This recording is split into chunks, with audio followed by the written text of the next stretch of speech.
Bonjour mes frères et sœurs, que le Seigneur vous bénisse, vous fortifie, vous accorde sa grâce et sa paix dans cette journée.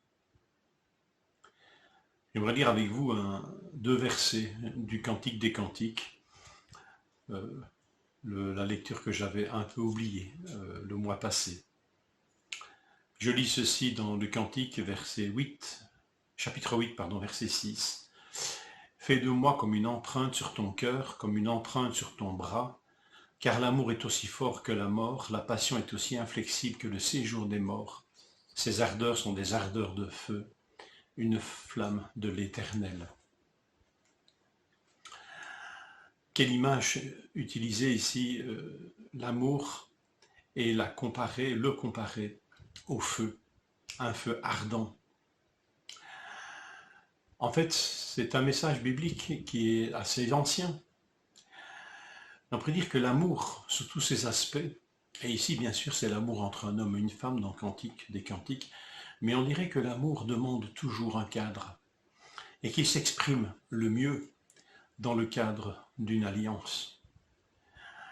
C'est le cadre du mariage en fait. Le cadre du mariage, cette union entre un homme et une femme, eh bien c'est le cadre voulu de Dieu, mais ce mariage, alliance.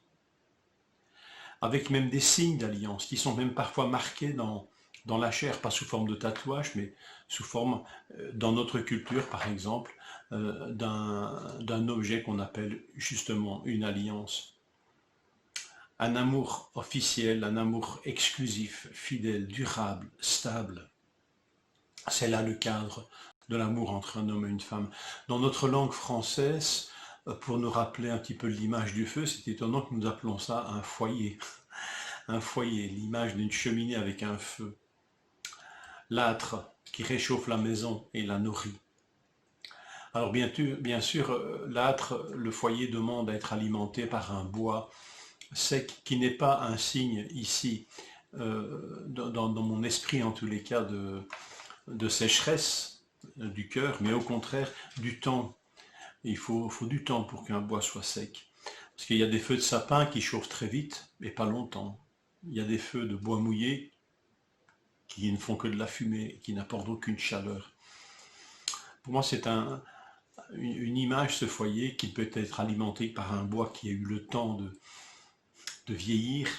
C'est une des nombreuses images de cet amour et le cadre de l'alliance qui appelle aussi la maturation, le temps. Alors en dehors de ce cadre, le feu peut devenir un incendie qui ravage tout, ou un feu de paille qui ne réchauffe personne durablement. Ce sont des images aussi peut-être de l'amour qu'on le voit aujourd'hui. L'amour consommable, l'amour rapide, l'amour qui n'est qu'une page de notre vie, sans durabilité, un feu sans lendemain et décevant. Même si un homme offrait tous ses biens et tous les biens de sa maison contre l'amour, il ne s'attirerait que le mépris. L'amour ne s'achète pas, bien sûr. L'attachement, l'engagement mutuel, la fidélité, le respect de Dieu et de sa parole sont des liens plus sûrs pour la réussite d'un mariage que l'argent, le confort, le matériel. C'est très bien de se le rappeler en tout temps. Mais quand on parle de mariage, on ne peut pas s'empêcher de cette relation qui unit le Seigneur à son Église, le Seigneur à ses enfants, déjà dans l'Ancien Testament. Cette image conjugale est quand même très présente dans la Bible pour dire la relation qui existe entre Dieu et son peuple. La foi des chrétiens se nourrit d'un amour qui ne se monnaie pas. L'amour de Jésus pour ceux et celles qui sauvent s'exprime par le don de sa vie. Il a un prix inestimable. Et encore, c'est une image de dire ça. Ça veut dire qu'il n'a pas de prix, ça veut dire qu'on n'est pas dans le domaine du coût, de l'argent. Le fruit de cet amour, son but aussi, c'est une relation qui est restaurée et qui est intense. Dieu nous promet sa présence et pas d'abord des cadeaux et des bénédictions. Ce qui ressemble très vite à un amour immature, qui n'attend que des cadeaux de l'autre, que des dons, alors qu'on est dans l'échange. Et même dans la gratuité. Et ça, on doit l'apprendre de celui qui nous aime de cette manière. Le cadre de l'amour, c'est le foyer, que je l'ai dit tout à l'heure. Et ce qui alimente cet amour, c'est la qualité de la relation. Et la meilleure des relations, c'est l'alliance. C'est pourquoi Jésus a contracté par son sang une nouvelle alliance pour nous. Alors, de quelle manière est-ce qu'elle est marquée dans nos vies, cette alliance?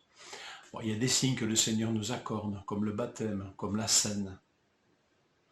Mais de son côté, il y a un signe d'alliance qu'il a marqué, qui est marqué sur lui. Dans le cantique, le deuxième cantique du serviteur de l'Éternel, dans Isaïe 49, c'est un superbe passage qui nous parle de Jésus dans l'Ancien Testament. Donc, le serviteur de l'Éternel va dire ceci au peuple de Dieu qui croit que Dieu l'a oublié. Et le serviteur, qui n'est autre que le Fils de Dieu, dit ceci, Isaïe 49, 16, « Je t'ai gravé sur mes mains. Tes murs sont constamment devant moi. » Des traductions disent même, « J'ai gravé ton nom sur mes mains. Tes murs sont constamment devant moi. » Christ ne veut pas nous oublier. Et quand je vois cette expression de « je t'ai gravé sur mes mains », je ne peux m'empêcher de penser aux clous qui ont percé ses mains.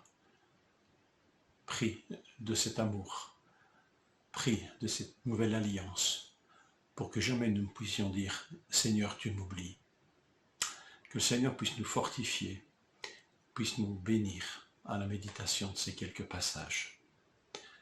Contre un tel amour voulu de Dieu, rien ne peut s'opposer. Que le Seigneur vous bénisse.